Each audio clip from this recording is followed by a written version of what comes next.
Hello guys and welcome back to my channel. My name is Mariah and I'm a rotational physiotherapist in the UK. On this channel I post things physiotherapy and lifestyle related, so if you're interested in that, subscribe and notification bell to all so you don't miss a video. I don't know if many of you are rotational physiotherapists or wish to be rotational physiotherapists, but I'm on my second rotation. My rotations are 4 months long and I'm at the end of my second rotation actually. So I wanted to reflect on my time in respiratory. So I was in respiratory for 4 months. The 4 months I went through ITU. So we have 2 ITU wards at my hospital and we have 2 base wards that we cover, as well as outliers as well, and surface differs depending on the day kind of. So from this experience, obviously I did my 1 month reflection on my time in respiratory, which I will tag up in the cards. I'll put up in the cards and down below as well for you to check out if you haven't seen it, just so it's nice to compare how I feel from then to now. So I recently had my end of rotation appraisal. So at the end of every rotation, you basically sit down with your supervisor and go, hey, these are things I did well, these are things I didn't feel like I did well, how can I improve in the future, blah, blah, blah, blah, blah. Just a nice reflective process. So I like to do it in a bit more detail and come to you guys. So with respiratory is one of those areas in physio that I think people it's like Marmite. You either love it or you hate it. Now I personally love respiratory. What I love about respiratory is just like in many other areas of physiotherapy, you can have that great impact on somebody. What I love about respiratory itself particularly is that many of the people that I've seen, especially in like ITU, they can be in very critical conditions, and for me to be called in to make that difference, to have someone go from requiring loads of oxygen to now being like able to wean down to just a nasal cannula or down to room air, just based off a simple treatment that may even be just percussions, or not even talking about like adjuncts or other pieces of equipment like a cough assist. So I find that very rewarding to be able to have such an impact on somebody's outcome just through those things. Now with my time on respiratory, I think the pros, I'm gonna go with the highlights actually first. So the highlights of my time in respiratory is that I was able to develop my respiratory skills and my comfortability with those skills. I feel like the knowledge for the most part was always there. I had the foundations of the things that I knew, what my treatment toolbox was going in. But I felt like going in, I wasn't so confident with certain things. For example, cough assist. I'd used it before, but at the time where I'd used it, it's been until recently, it's been maybe a year and a bit since I used a cough assist. So when it came up, I was a bit like, I'm about to use it, but don't ask me what all the buttons mean and how to set it up. And so it was like a highlight of me being able to, develop the stuff. And we had some on-call training that went deeper into it. I was able to learn more about the NIVs. I was able to find out about skills that I didn't even know were there, like rib springs. Got taught that, performed that. That was pretty cool as well. And just had to deal with some difficult situations when it comes to patients. So those were some of my highlights. I'd say another highlight for me about respiratory is that I feel like when you spend time doing specifically respiratory, you build an appreciation for it. You don't realize how often you could be called into certain situations, even if it's just I'm not actually putting my hands on a person, doing anything physical. It may just be you get called in to go through ACBT or box breathing and stuff like that. Even if it's the tiniest role, we still play a role, which I find pretty cool. Because simply we just hand out leaflets and things, and they really could just be given by a doctor, but it's nice knowing that we get called in for those certain situations. The rotation has also helped me feel a bit more comfortable when it comes to being on call. So I've been on call since about February. I've been on it solo on the rota, and I've only been called out once. And the time I was called out, I didn't really do much. It was I was called out to a pediatric patient, and the parent took the lead on the session, but I was still there, and I was still able to learn. And I was speaking to my supervisor yesterday, and we were saying how like much growth, like it is like very clear how much I've grown since starting the rotation to now at the end of the rotation. I felt like one thing that's always helped me is that I'm very proactive and I'm very honest when I don't know something. When I don't know something, I'm not just like, okay, well, I don't know. Like, I don't know, why are you asking me? Like, leave me alone. I'm like, okay, I don't know, but can you explain it to me so I know for next time? Or can you explain it to me so I feel comfortable going through this with the patient? And I always hate going by a patient's bedside and looking like I don't know what I'm doing. I'll always be very honest with the patient.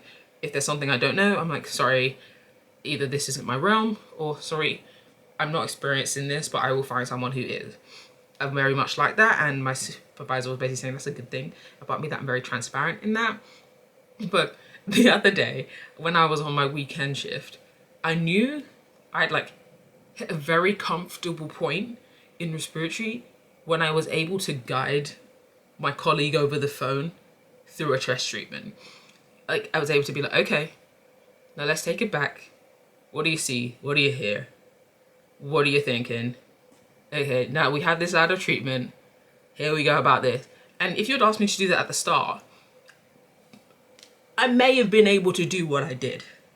But would I have ran to the phone and felt comfortable being the one to do it? Probably not. I probably would have been like, okay, I have a rough idea, and knowing myself, I know the answer, but I'm still just gonna ask my band 6 to do it instead.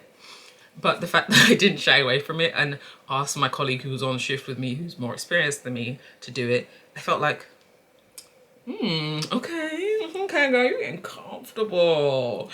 It was like a really nice feeling. So, but anyway, I've become more ITU competent, I would say. Like, personally, ITU isn't my favorite area to be in. Depending on the day, I sometimes find ITU to be very stress inducing, just to my senses. Like, I find it either really loud sometimes, it's either really cold, or it's really warm, or there's too many people, and it's just a little overwhelming sometimes. Especially if like, obviously most of the patients tend to be intubated when I'm on ITU. It's very, I don't want to say very rare, but like, you get less people talking in ITU than you get people who are talking in ITU. Let's put it like that.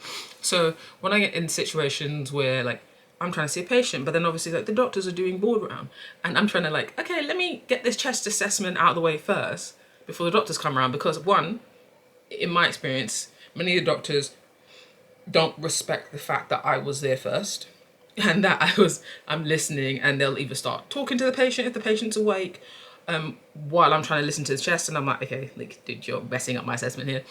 Or they're very much like, they'll see you in there and they kind of like push you aside, like, yeah, I'm here, this is my order thing. And it's very frustrating, and I find that happens a lot in ITU. Also on the wards, but a lot in ITU. So the situations kind of bug me a little bit. But I think I've gotten more used to those sounds. Like, if they were, let's say next week, well, maybe not next week because I just worked a weekend, but let's say in a couple of weeks, the respiratory team are short and they need someone to cover the respiratory weekend as a respiratory worker, or they need someone to cover the weekend as the on-call worker. I would feel comfortable being left in ITU to conduct treatments and see the caseload. I'd be comfortable doing it solo, because it's very much a solo speciality. I find you don't really spend a lot of time pairing up with colleagues to help with things, unless it's like, okay, can you be behind the patient holding the torso up while we're trying to sit on the edge of the bed? Like, most of the time you're solo working, and you've got to be comfortable doing that. So that's something I got used to.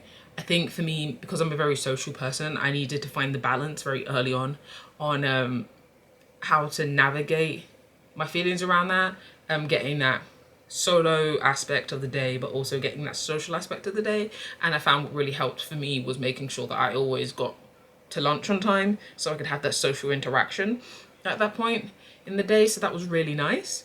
Now moving on to some not so highlighted moments, some little kind of annoying moments about the rotation for me. So like I've openly said to the team myself that it didn't really feel like a team when I came in, and so it made it a little harder to settle in like everybody individually is like nice. They have their quirks, they have their great knowledge, they come with so much experience, and I learned a lot from everybody that was in the team. It's just in terms of cohesion, I didn't feel like it was there at all times, and I admit I went in still to this day being very close to my previous team, and I accept the fact that that may have hindered like my openness to reconnect. Like, I don't know how to word it, but I understand my role in that play, that I played that part. But that's like one thing that I feel like I struggled with sometimes. Another thing that I was a bit like about is sometimes knowing what is and what isn't appropriate in certain situations. So in terms of, do we pick this patient up or don't we pick this patient up? Because if I was in a different specialty, I'd pick this patient up because as a physio, we may be involved in the discharge planning process. But then if I'm looking at purely resp, your chest is clear, but you're telling me you have these concerns. So am I the one who sorts and addresses these discharge concerns, or the discharge officer the one who addresses these concerns? Because in some other areas, they're like, okay, it may not be what we typically specialize in and what we're here for, but we can still assist. Sorry, my battery died. Jarring. It thought it was fully charged, but it wasn't, clearly. So battery died, so I'm just gonna say two more things that I was a bit about the rotation. Now, one thing that I think was a big off-putting thing about the rotation, and I think hindered me and like capped how much I was going to progress, is the fact that I didn't get a lot of non-clinical time. Now, people argue and say it could be because, oh, if you don't get through your caseload, you won't get enough non-clinical time. Fair play, caseload always comes first. And in some instances where we did get through the caseload in time, we just didn't have non-clinical time because we'd have to help the other team get through their caseload. And I'm not even going to go into that because that annoyed me sometimes. But yeah, but in terms of, so what I mean is I feel like if we had some in-service training beyond on-call training situations, or if we had some more of those discussions with the seniors, which I did have sometimes, and they were very insightful, and I learned quite a lot, even just by looking at like x-rays, for example. I could see things that I wouldn't have initially picked out if I didn't have that conversation with that senior. But I feel like having that protected time to write reflections, to look through resources on the shared drive, to do in-service training, it wasn't always available, and it was kind of, it felt like a, not to say first come first serve, it kind of felt like a personal type of basis sometimes. And we all have to try and be proactive, so I would try and use like the last hour of my late shift to do it. Now on the respiratory team, the late shifts were 10 till 6, but on other teams, the late shifts are 12 to 8. The irritating thing about having a 10 to 6 shift is that end of the day obviously finishes at 4. If you handed over a patient, you have this, you'll see them from 4 to 5, for example. And then obviously we have like, you're meeting at the end of the day with all the people who are on the late shift to say what their caseload is looking at. When you're on the respiratory team, that first hour, eaten up. God forbid you have to move your car. If you have to move your car, boom, boom, eaten up, you ain't getting no non-clinical time. So it felt like I was taking a lot home, and I can't do that at home. Like just with my home sitch, I don't really have the protected time to be able to do that, and it may be easier for some people, but for me it just adds a lot of stress upon stress currently. So it's a bit frustrating. I still have reflections that I've only written bullet points for that I still need to go through to this day and actually write up, which I want to get done hopefully by the end of this week before I rotate onto my next rotation.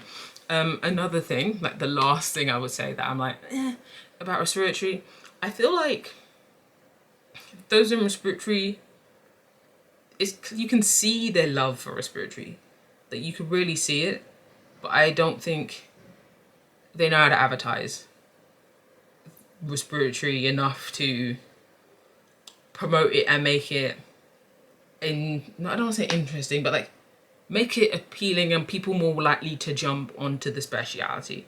And I don't know whether that's because of time and the pressures and the seriousness of the speciality in some of the cases that we see, that we just don't have time to be like, this is what you could gain from this, and these are the avenues that you could go down with this, and this could get you into these doors. I kind of felt like I could be easily swayed into respiratory. Personally, just based off the fact that I've had quite a bit of experience in respiratory as a student, and then now having this experience now as a qualified member of staff, I know for a fact that I would never take a job as a physiotherapist where I couldn't do chest physio. Like, I just wouldn't. It just would feel like I'm missing a big chunk. But with that being said, at this point in time, I don't think I would specialize solely in respiratory. So yeah, that's kind of my opinion on the rotation. Learned a lot. I'm gonna go write my reflections, get that in detail and stuff. And yeah, my next rotation is front door, so acute medicine. I'm talking like A&E, AMU, frailty, etc. So I'll be in that for the next 4 months. So as you know, I'm going to bring in my month reflection on how that's going, and then my reflection at the end, and we'll see how that has been. But if you've enjoyed this video, please give it a thumbs up, subscribe, and I'll see you in the next one. Bye guys.